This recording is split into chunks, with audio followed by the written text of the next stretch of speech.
ये लीडर है, क्योंकि लीडर वो होता है जो अपने हक अधिकारों के लिए सचेत होता है और लड़ता है। और ये उन तमाम बहनों के लिए भी आदर्श हैं जो देश के अंदर बहनें अपने अधिकारों के प्रति इसलिए नहीं लड़ पाती इस सोच के साथ कि महिला जीत नहीं सकती है। महिला जीत सकती है और महिला जिता भी सकती है। इस देश की आधी आबादी है और वो जिसे चाहे वो बन जाए शासक, और जिसको नकार दे, वो चाहे योगी जी हो या कोई और, वो घूमे सड़कों पे। तो मुक्ता हमारे बीच है और मुक्ता अपनी बात रखेंगे। मुक्ता, और इस पेज के माध्यम से भीम आर्मी के जो लाखों फॉलोवर्स हैं, करोड़ों, पूरे देश में और दुनिया में, वो लोग आज तुम्हें सुन रहे हैं। इसलिए सुन रहे हैं कि अगर तुम नेता होती तो शायद ना सुनते, लेकिन तुम एक बेटी हो, एक वीरांगना हो, एक योद्धा हो, और तुमने इस आंदोलन को गुड़िया बहुत लंबे समय से सींचा है। घर छोड़ के आंदोलन चलाना और परिवार को तमाम तरह की चीज़ों से आगे निकल के हक की लड़ाई लड़ना, ये बड़ा कठिन है। तो इसलिए मैं भी चाहता था कि आज आपको लोग सुने। मुक्ता क्या सोचती है, मुक्ता बताएगी। और देखो तुम्हारे नाम पे ना संख्या बढ़ गई है। सबसे पहले तो भैया ने इतना सम्मान दिया, और भैया के मन में मैंने देखा है जितना सम्मान महिलाओं के लिए है। अभी तक मैं बहुत सारे लोगों से मिली हूँ, लेकिन मैंने वो चीज़ नहीं महसूस की जो भैया के अंदर है। भैया एक ऐसे इंसान हैं जिन्होंने मतलब महिलाओं को न सिर्फ आगे किया, बल्कि वो हिम्मत भर दी कि जो मेरे जैसे एक आम लड़की जो कि शायद घर में भी ना बोल पाती हो, कभी घर में बाहर निकल के हमें चाय देने तक की हमें आज़ादी नहीं थी कि चाय किचन से आगे तो लाते थे, लेकिन आगे हमारे भाई लेके जाते थे या जो हो जेंट्स वो लेके जाते थे। हमें इतना घर से मतलब दबा के ही रखा गया।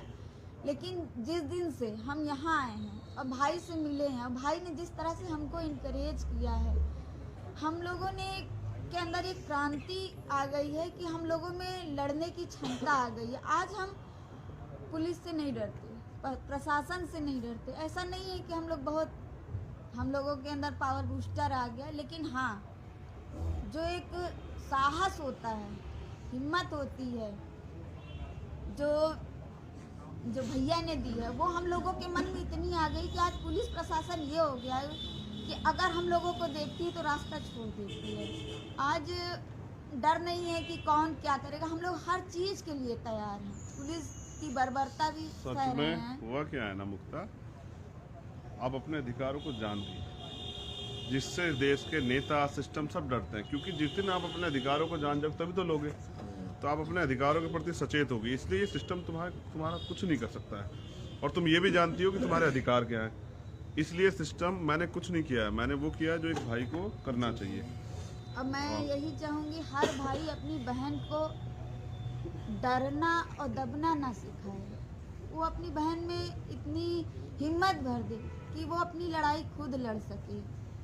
जैसा मैंने किसानों से कहा था ना, मैं आज फिर तुमसे कहता हूँ कि ये आंदोलन में हम लोग जीतेंगे, याद रखो। बिल्कुल। और जैसे किसान जीते हैं ना, ऐसे ही आप लोग भी जीतोगे, SSC GD वाले भी जीतेंगे, वो सब लोग जीतेंगे जो लड़ेंगे। जो नहीं लड़ेगा वो तो कैसे जीतेगा बताइए। लेकिन आप लोग लड़ रहे हैं, मैं विश्वास करता हूँ आपके हौसले के सामने जालिम सरकार टूट जाएगी, आप देख लेना। बस जोड़ लगाने की जरूरत है और सब लोगों को जगाने की जरूरत है। तो मुक्ता बहुत प्यारी छोटी बहन है, इसने तो अपनी बात कहने ज़्यादा समय मेरी बड़ाई करने में लगा दिया है ना। तो क्योंकि यहाँ भाई बहन में एक प्यार का रिश्ता होता है ना, एक आदर सम्मान का रिश्ता होता है। हमने यही सीखा, क्योंकि हमें भी एक महिला ने जन्म दिया, कि हमारी माँ ने हमें यही सिखाया कि बहनों का सम्मान होना चाहिए, उनको अवसर देना चाहिए। जो गैर बराबरी घरों में होती है उस पर फिर किसी दिन चर्चा करेंगे, लेकिन हम प्रयास करेंगे उसमें सुधार हो। तो मुक्ता के बाद, मुक्ता हमारी लीडर इसलिए है क्योंकि इनके नेतृत्व में हम 3 दिन जब यहाँ रहे तो 2 दिन आंदोलन इनके और तस्लीम के नेतृत्व में चला। हमने ये तय किया था कि भाई पुरुषों के नेतृत्व में नहीं करेंगे, महिलाओं के नेतृत्व में करेंगे। तो महिला शक्ति के नेतृत्व में जो आंदोलन हुआ वो गजब का था, और सरकार भी डरी थी। उस दिन मुख्यमंत्री ने खबर भेजी अपने अधिकारियों को, नहीं हम मिलेंगे, हम समिति बनाएंगे, लेकिन वो एक झूठ था बेवकूफ़ बनाने, क्योंकि बीजेपी RSS के लोग झूठ ही बोलते, सच का साथ तो कभी दे ही नहीं सकते। दीपिका हमारे बीच है, मुझे नहीं पता दीपिका बोल पाती नहीं बोल पाती, लेकिन मुझे विश्वास है कि दीपिका अपने बारे में जरूर बताएगी कि उसको इस आंदोलन में लड़ने से क्या एहसास हुआ कि सरकार क्या दलित पिछड़ों की हितैषी है। नहीं, बिल्कुल नहीं है, सरकार हमारी बिल्कुल भी नहीं सुन रही, और वो दलित और पिछड़ों को तो हमेशा दबा कर ही रखना चाहती है। सिर्फ अपने कुछ जो मुख्यमंत्री बनाए उन्हीं के नाम पर वोट लेते हैं, और बाकी वो सवर्णों के लिए ही सब कुछ करते हैं। मुक्ता, मेरा एक सवाल है। अच्छा, ये हमारा संवैधानिक अधिकार आरक्षण में जो मिला है 27% पिछड़े वर्ग के लोगों को और 22.5% शेड्यूल कास्ट के लोगों को, सोचो अगर ये संवैधानिक अधिकार ना होता, जय भीम, तो क्या ये हमें सामाजिक न्याय के रूप में नौकरियां दे पाते क्या? जब ये संवैधानिक अधिकार देने में इतनी कोताही बरत रहे हैं, जो हमको जो मिला वो संवैधानिक अधिकार है उसे छीन रहे हैं, तो हम कैसे उम्मीद कर सकते हैं कि ये सामाजिक न्याय करते हुए हमें हमारा अधिकार देते या हमें संरक्षण देते। इनके लिए तो संविधान हमारे लिए वो हथियार है जिससे हम इनके खिलाफ लड़ सकते हैं। जो हमारा हक अधिकार छीनेगा हम उनके खिलाफ लड़ेंगे, और चाहे इसके लिए हमें अपना बलिदान भी देना पड़ेगा, हम देंगे। और ये योद्धाओं को ऐसी बातें नहीं करनी चाहिए, और बहनों के हौसले जो है ना टूट जाएंगे। बलिदान तो वास्तविकता में हमारे महापुरुषों ने कहा है कि वही जीतेगा जो बलिदान देने का जज्बा है। जैसे कहते हैं कि जिसमें कुर्बानी का जज्बा होता है वही जीतते हैं। लेकिन बड़ी बात यह है जो मुक्ता ने बताया कि जो हमारा बैठता है संवैधानिक का वो हमें नहीं देते, तो हमें अलग से क्या देंगे, यानी कि हमें बेवकूफ़ बनाते हैं। और सच ये है कि ये सरकार पूर्ण रूप से दलित पिछड़ा विरोधी है। जितना जल्दी दलित पिछड़े वर्ग के लोग इस बात को समझ जाएंगे उतना ही जल्दी मुझे लगता है कि उनके मन में जो शंका है या जो गलतफहमी है वो दूर हो जाएगी। तो मैं समझता हूँ ना, ये और भी लोग हमारे बीच है, हमारे बीच जो है इस आंदोलन की संरक्षक है। अभी हमारे लिए चाय बना के लाई, अब चाय वो बना के लाई या उनके पति बना के लाए इस पर मैं टिप्पणी नहीं करूंगा, लेकिन चाय तो घर से आई है। तो जिसने बनाई, मगर वो चाय घर से आई है। मैं ममता दीदी यहाँ है तो मैं उनसे भी पूछूं। ममता दीदी, जब ये आंदोलन शुरू हुआ, आप शुरू से इस आंदोलन में साथ है, आपको लगता था इतना लंबा चलेगा? लग तो रहा था, क्योंकि ये सरकार इसी तरह की है, इतनी जल्दी न्याय देने वाली नहीं है। हम लोगों का लंबा तो चलेगा ही। और सबसे ज़्यादा तो आपका धन्यवाद भाई, जो हमारे इस आंदोलन में आके हमारे आंदोलन का मान बढ़ाया, सम्मान बढ़ाया।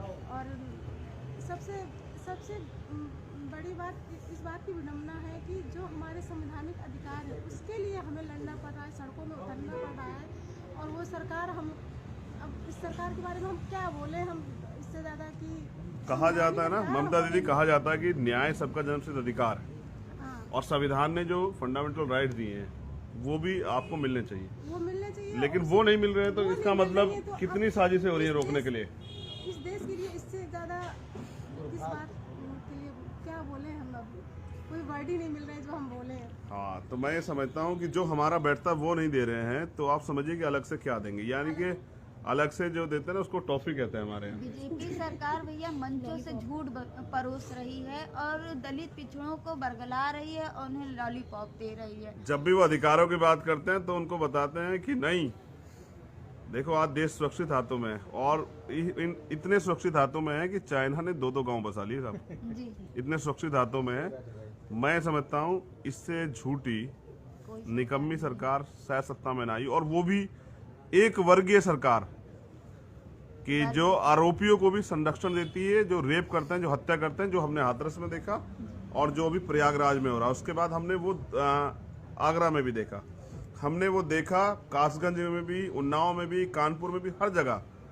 और मैं समझता हूँ, मैं एक और चेतावनी के तौर पर कह रहा हूँ कि ये सरकार कुछ भी कर सकती है। हमारी बहनों के साथ वो यहाँ रहती हैं रात में, हमारे भाई यहाँ रहते हैं, उनके साथ कोई हादसा भी हो सकता है। तो मैं सरकार को सचेत कर दूं कि ऐसी कोई गलती मत करना, वरना अगर इनको हवा लगेगी तो सबको हवा लगेगी, और वो हवा जो है ना वो क्रांति की, आंदोलन की हवा होगी। तो अभी तो संवैधानिक रूप से लड़ रहे हैं, मजबूर मत करना सर कि हक के लिए उस तरह लड़ना पड़े जैसे देश की आज़ादी के लिए दीवाने लड़े थे। तो दिल तो वही है। उम्मीद है कि सरकार हमारी बात को दीपिका के बाद 2 बहनें और हैं, एक साक्षी है। साक्षी अपने बेटे के साथ यहाँ है आंदोलन में। जब मैं पहले आया था तो उनका बेटा यहाँ था, अभी मैंने पूछा तो कह रही है कि वो सो गया, तो उसको सुला के आई है। साक्षी, लड़ाई तो लंबी चल रही है। काफ़ी दिन बच्चों को लेकर। आवाज नहीं जा रही होगी, तेज बोलना पड़ेगा। काफ़ी दिन से हम यहाँ धरने में हैं और अपने बेटे के साथ में हैं, और हम प्रॉपरली गांव से हैं। गांव से निकलना हम महिलाओं के लिए बहुत ज़्यादा मुश्किल हो जाता है, लेकिन फिर भी हम अपने संघर्ष के लिए लड़ रहे हैं। और यहाँ पे हम बेटा कितने साल का है? 4 साल का हो गया है। और 4 साल का बेटा, कोरोना काल भी रहा और सब चीजें, सब और अब सर्दी भी आ गई, पहले गर्मी। झेलते हुए फिर भी हम यहाँ डटे हुए हैं। तो जो सरकार बहनों के आंसू ना देख पाए, जो सरकार उनका दर्द ना देख पाए, जो सरकार महिला हितैषी होने का दावा करे, बेटी पढ़ाओ बेटी बचाओ, एंटी रोम स्क्वाड और पता नहीं क्या क्या, वो बेटियों के आंसू को नकार दे, तो नहीं, रोना नहीं। तो वो आप क्या समझते हैं कि वो सरकार अच्छी सरकार? नहीं। जितनी जल्दी दलित पिछड़े वर्ग के लोग सचेत हो जाएंगे, उनको वो समझदार बन जाएंगे, उतनी जल्दी जो है ना उनके हितों की रक्षा हो पाएगी। और मैं साक्षी से कहूँगा कि वीरांगनाएं रोती नहीं है। हाँ, और एक और नहीं, अब तुम पहले मुस्कुराओ, तुम अगर तुम भाई के सामने रोगी सब खराब हो जाए, हमें लगेगा कि हमारे होते रो रही हो। नहीं भाई, आपके रहते हुए हम नहीं रोएंगे। हाँ, ये हमारी बहुत प्यारी बहन है। बस हम अपनी बहनों को रोते हुए नहीं देख सकते। भावुक आदमी है, क्योंकि परिवार से ऐसे संस्कार मिले हैं। और वास्तविकता में महिला यहाँ 2 दर्जे की नागरिक हैं। जैसे बाबा साहब अम्बेडकर ने कहा कि भारत तो गुलाम है, लेकिन हम गुलामों के गुलाम थे, वंचित वर्ग के लोग, शेड्यूल का SC ST और OBC के लोग। आज भी इस देश में महिलाएं भी अभी भी 2 दर्जे की नागरिक है। उनके सारे फैसले उनके पति, भाई और देवर और परिवार और सब चीज़ें वही लेते हैं। बच्चे उनका कोई जीवन नहीं होता। इस पर ठोस काम करने की जरूरत है। महिला सशक्तिकरण हम करेंगे। एक और वीरांगना योद्धा हमारे बीच है, वो आती है उस धरती से जिसको क्रांति धरा कहा जाए, जहाँ से 1857 क्रांति चली, मेरठ। और हमने अपने राजनीतिक, जब हमने ये आंदोलन शुरू किया तो हमने उसकी शुरुआत भी वहीं मेरठ आसपास से की थी। और मैं खुद मेरठ के बराबर में सहारनपुर में वहीं का रहने वाला हूँ, तो वो भी हमारे बीच में है। और मैं ये चाहता हूँ, कितना समय हो गया? 161 दिन हो गए हम लोगों को। 161 दिन हो गए सर। ये भारत है जहाँ कहते हैं न्याय जो है ना वो बहुत आसान है मिलना, लेकिन न्याय जो है ना वो नेताओं की चौखट पे दम तोड़ चुका है, सरकारों की चौखट पे। अधिकारी कर्मचारी भी जानते हैं कि धोखा हुआ है। लेकिन एक तो चोरी, और चोरी के बाद गवाही से पकड़े जाए तो क्या होगा। लेकिन मैं समझता हूँ कि मेरठ वालों के हौसले मजबूत है, नहीं है? बताओ। जी सर, मजबूत है। वो लोग पूछ रहे हैं, मुझे मत बताओ, वहाँ बताओ। बहुत मजबूत है हमारे हौसले। तो अभी अगर ये आंदोलन और 50 दिन चलेगा तो क्या आप लोग रहने वाले हैं? जी बिल्कुल, हम यहीं रहेंगे। जब तक हमें न्याय नहीं मिलेगा हम यहाँ से कहीं जाएंगे। तुम चुप हो जाओ, ऐसा क्यों कर रही हो? ऐसा नहीं, अब रो मत। बहनें रोएंगी तो भाई को दुख होगा, तकलीफ होगी। तो पता लगा अभी रात में बाबा जी के उस पर जो है चढ़ाई हो जाए। क्या मुख्यमंत्री आवास? मैं यही कह रहा हूँ। सब लोग जानते हैं मेरे नेचर को कि बहनों के सम्मान में तो सब कुछ हो सकता है। तो पता लगा अभी बाबा जी के आवास के बाहर जो है ना धरना हो जाए। बाकी जेल वेल से कौन डरता है साहब? जेल में भी तो इंसान ही रहते। ये भी जेल ही हुआ करती इको गार्डन पहले। जेली में 5 महीने से। हाँ, फिर इसको गार्डन बना दिया गया। तो जेल से नहीं डरते हम, तो जेल से ही हमें तो पहचान जेल से मिली है। तो जैसा मैंने आपको बताया कि यहाँ बहनें हैं, यहाँ नौजवान भाई है, और ये सब लोग इसी उम्मीद में है कि कब ये गूंगी बहरी सरकार जो है, तुम लोग अपने अपने नाम बताते रहो, आज तुम्हारी पहचान करा देते हैं। मेरा नाम रमेश यादव, मैं जनपद श्रावस्ती से। अब बताओ। रमेश यादव, जनपद श्रावस्ती। मेरा नाम कुर्बान अली है, जौनपुर सुजानगंज से। अवनीश यादव, आजमगढ़। राजेंद्र धनगर, अलीगढ़ से। जो बता दे वो बैठ जाओ। पटेल, अम्बेडकर नगर। राजनाथ, आजमगढ़। नवलेश सादत, जौनपुर। हाँ, मेरी जौनपुर की रैली में भी खड़े थे। अच्छा, शैलेंद्र को पुलिस ने पकड़ लिया, बताया गया। और बताया कि पुलिस ने जब इनको उठाया, इनका वजन देके पुलिस ने कहा कि इसको छोड़ दो, दूसरे को ले चलो। तो मैं तो सोच रहा था कि 1000 लोग ऐसे आ जाए आंदोलन में तो पुलिस कैसे करेगी। अच्छा, शैलेंद्र के बाद जो लोग हैं अपना परिचय। रामदयाल, चित्रकूट। वीर यादव, इलाहाबाद। मोहम्मद मोइन, श्रावस्ती। अजय जायसवाल, अयोध्या। मेरा नाम एडवोकेट हितेंद्र है। मैं लखनऊ हाईकोर्ट में प्रैक्टिस करता हूँ। मूल निवासी संघ का संगठन। अच्छा, एजाज अहमद, बलिया। तुम्हारा? संजय गौतम, जौनपुर से। अशोक कुमार, जिला एटा से। बाहुबली। अमरेंद्र पटेल। और मैं इधर भी। और ये अनिकेत और कुछ हमारे जो है तेज से बताओ। प्रेम सुख गुप्ता जौनपुर से हैं। अनिकेत बागी बलिया। ये बलिया की बागी धरती से हैं अनिकेत बागी। दीपक धानुक लखनऊ। कलीम गाजी लखनऊ। इजहारुल इस्लाम लखनऊ। मोहम्मद आमिर लखनऊ। तो मैं देखो आपका नाम क्या है? गौतम पटेल हैं। कहाँ से? सीतापुर से। इनका हाथ टूट गया है। दोनों दिन चोट लगा है। दोनों दिन पुलिस ने देखिए ना, तो अपने हक के मांगने वाले को पीटा भी जाता है और हाथ भी तोड़ दिया जाता है। ये है न्याय। शिवशंकर मौर्य भदोही से। शिवशंकर मौर्य। तो मैं जो आपको बताना चाह रहा हूँ, कौन रह गया है? गंगा शरण यादव सम्मान।